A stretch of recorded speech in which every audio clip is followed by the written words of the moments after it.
there's a great opportunity now for people to get involved with cryptocurrency and get more coins for their dollar, which I think is fantastic. I love when the prices go down. I don't think there's going to be an opportunity to get Bitcoin at 14K again. So people should be looking at converting some Aussie dollars over to crypto. And considering we've got the price increase for the DAC is only just on 2.5 weeks away as well. So that's also a bit of urgency for people to start getting involved. This is our third dip of pricing for your blue chips. So usually it drops, levels out, drops, levels out, drops again, then goes up dramatically past its previous high. And the previous high before was just on $17,000. So I don't know where it's going to pop out this time, but it should be a lot better than what it was before, which is fantastic. So if you want to find out about what's happening with Daxi and the affiliate group in Australia, there's lots of information on there, webinars and the YouTubes that I create. So you can go there as well and watch those.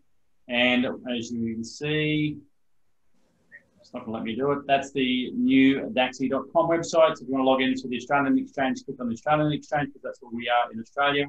The global exchange in a very near future will have the UK one up there in replace of the global exchange. So buy crypto is pretty easy. If you want to buy some crypto, just click on the bundle or the DAC pack. Remembering the DAC pack after the 23rd is only going to give you 50% extra coins instead of 70%. Quickly go through the slideshow now. So look, I think security is something that we all need to be acutely aware of the dangers, and we have to make sure that we're very active in understanding that there are security risks to our own personal data, money, cryptocurrency, and lives. And we need to make sure we take some certain steps about that. So during tonight's webinar, I'm going to go through personal security, some internet security, password security, and obviously the last one is legacy security, I think is very, very important for most of the members in the community of Daxi. My name's Andrew Scalari. All of you know me. If you're watching this as a recording, I've got a YouTube channel, New Wealth Strategies. Go through that page and you'll get to see a few more videos I create. But, you know, I've been around cryptocurrency for 5 years. I've seen some really crazy attitudes and behaviors around security. So I'm hoping that you can rewatch this a few times and tidy up how you secure your world. Now, the first one I want to go to is personal security. You know, of course, you know, I used to work in a prison many years ago.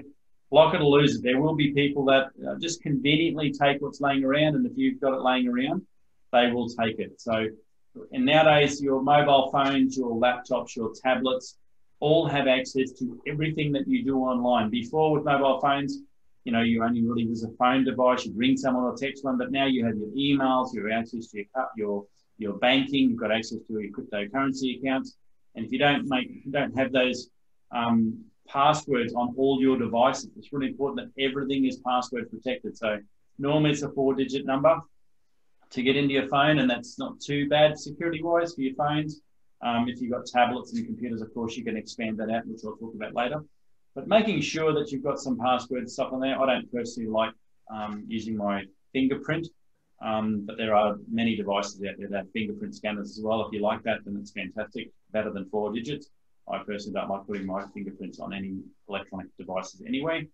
Don't share your device password with anyone you don't super trust. I mean, of course, nowadays, we've got children that take our passwords all the time and take our phones and tablets and stuff like that and use it all the time.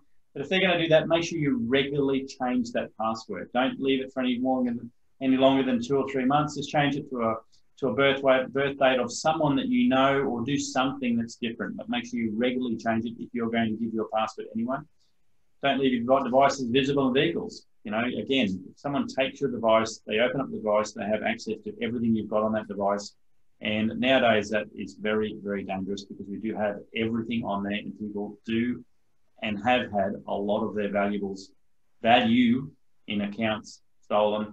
And the last thing is make sure you do have Google Authenticator on your devices. And I'll talk a bit about Google Authenticator with internet security and, of course, with Daxi.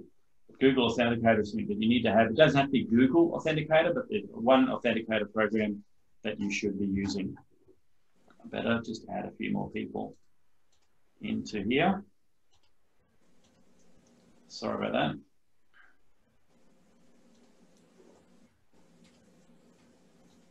The next one is internet security. Now, I'm not going to tell you what to use. There's a lot of different programs out to use. So you've got Avast, Norton's, AGV, McAfee. I personally use Kaspersky. But I use that because a friend of mine gave me a subscription, not for any other reason than that, but I make sure that I have that on all my devices.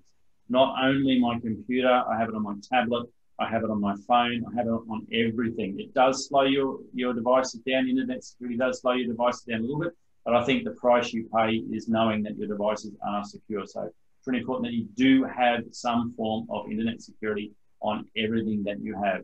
Even Apple now has to have internet security. So make sure you do that, because hackers are real, they're live, and most of the old hackers are now working in cryptocurrency companies doing their coding.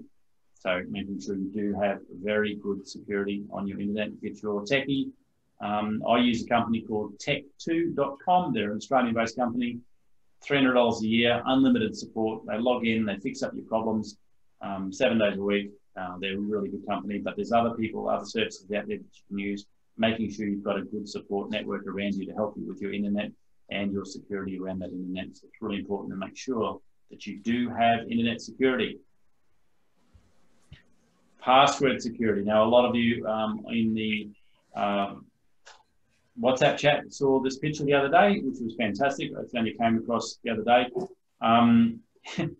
With Daxy's password string. Who complained here about putting in a 12-digit password? You know, most of us got 4 to 6. If we're lucky, we might have a capital in it. You know, Andrew, you know, it's a good password. You know, so then Daxy comes out, we need 12 digits. Well, how good is that? Now we know why 12 digits with one capital, one symbol, and one number are so important. You know, 34,000 years to hack my email address, my password. That's why Daxy does it. So what I would recommend you do is change all your passwords, as I have over the last sort of 6 months, to 12 digits with one capital, one number, and one symbol. The don'ts.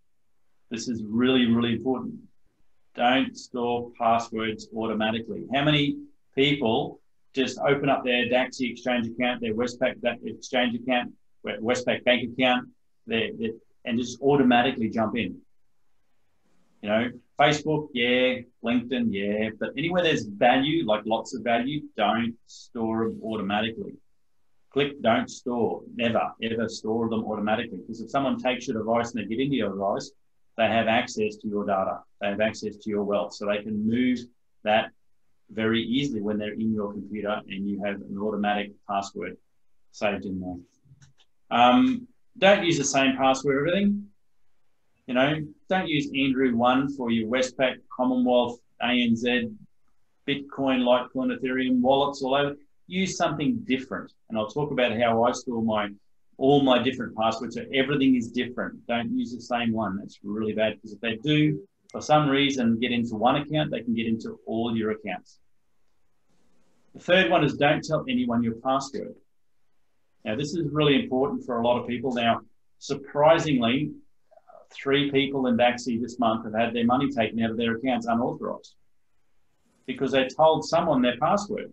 It probably is a partner, a family member, a good friend, and they've gone in and taken money out of their account because they've had their phone there, they've had everything there. So don't give anyone your password unless you absolutely 100% guarantee and trust them. You should never tell anyone your password, especially to where you're storing your valuable. Don't carry your password book in your handbag.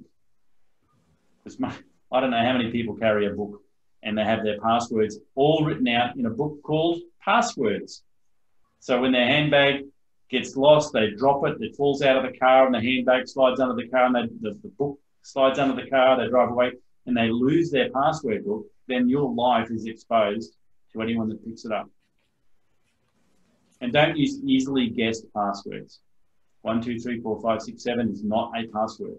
That is an invitation for people to get into your accounts. You know, don't use Andrew. Again, my name's Andrew. I would never use Andrew as a password.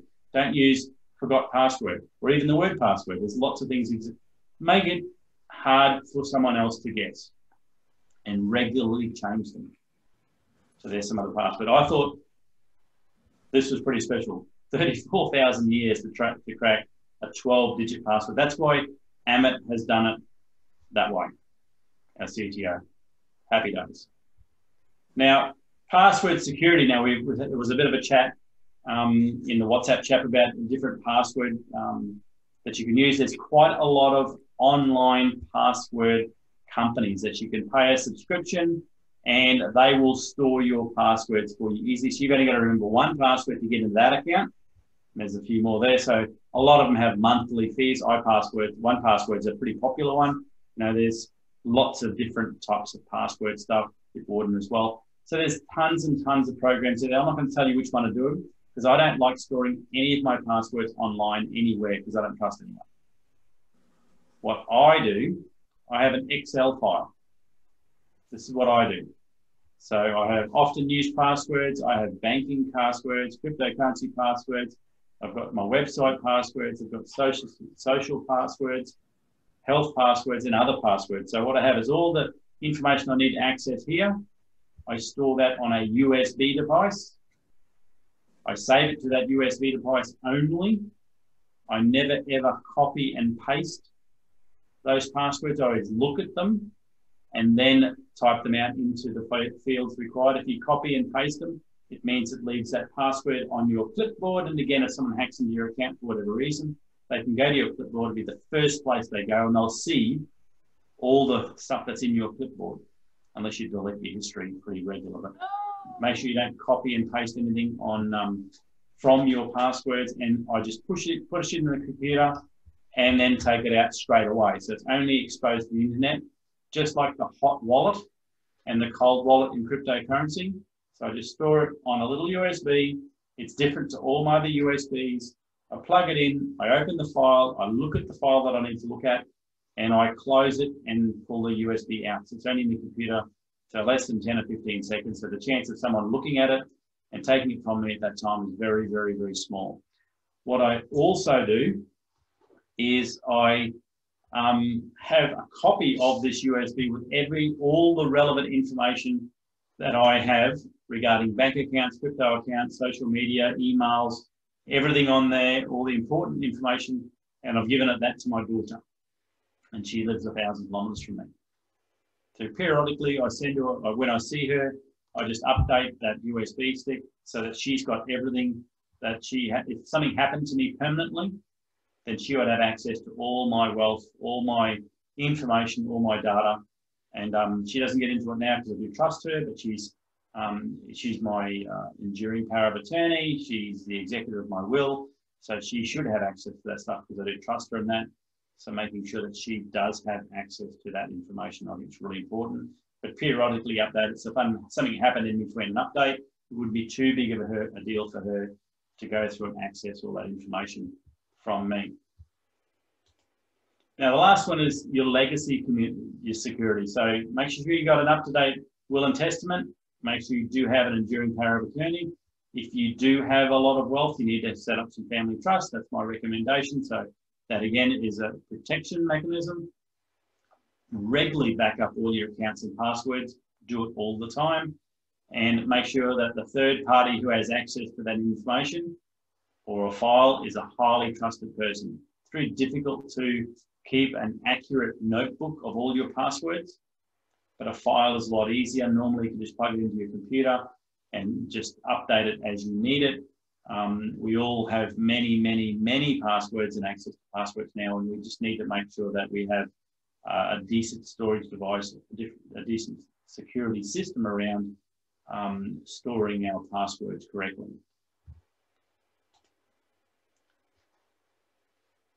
The more you have, the more you need to protect, right? So my goal is to make you think about protecting a lot of cryptocurrency.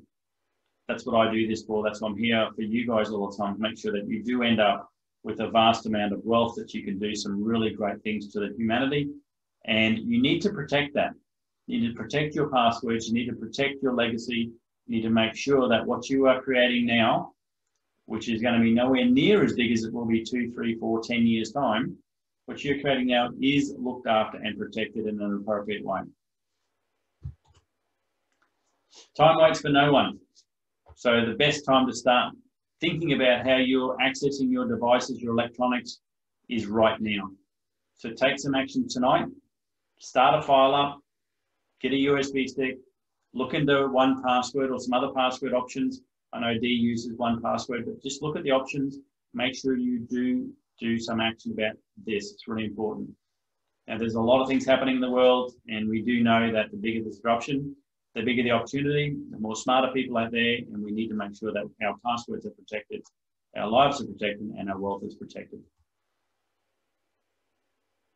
Plan for the future, but take action now. Thank you very much for your time. If you're watching this recording, make sure you get back to the person, ask some questions about personal security, internet security, password security, and legacy community security. Make sure you do something about it.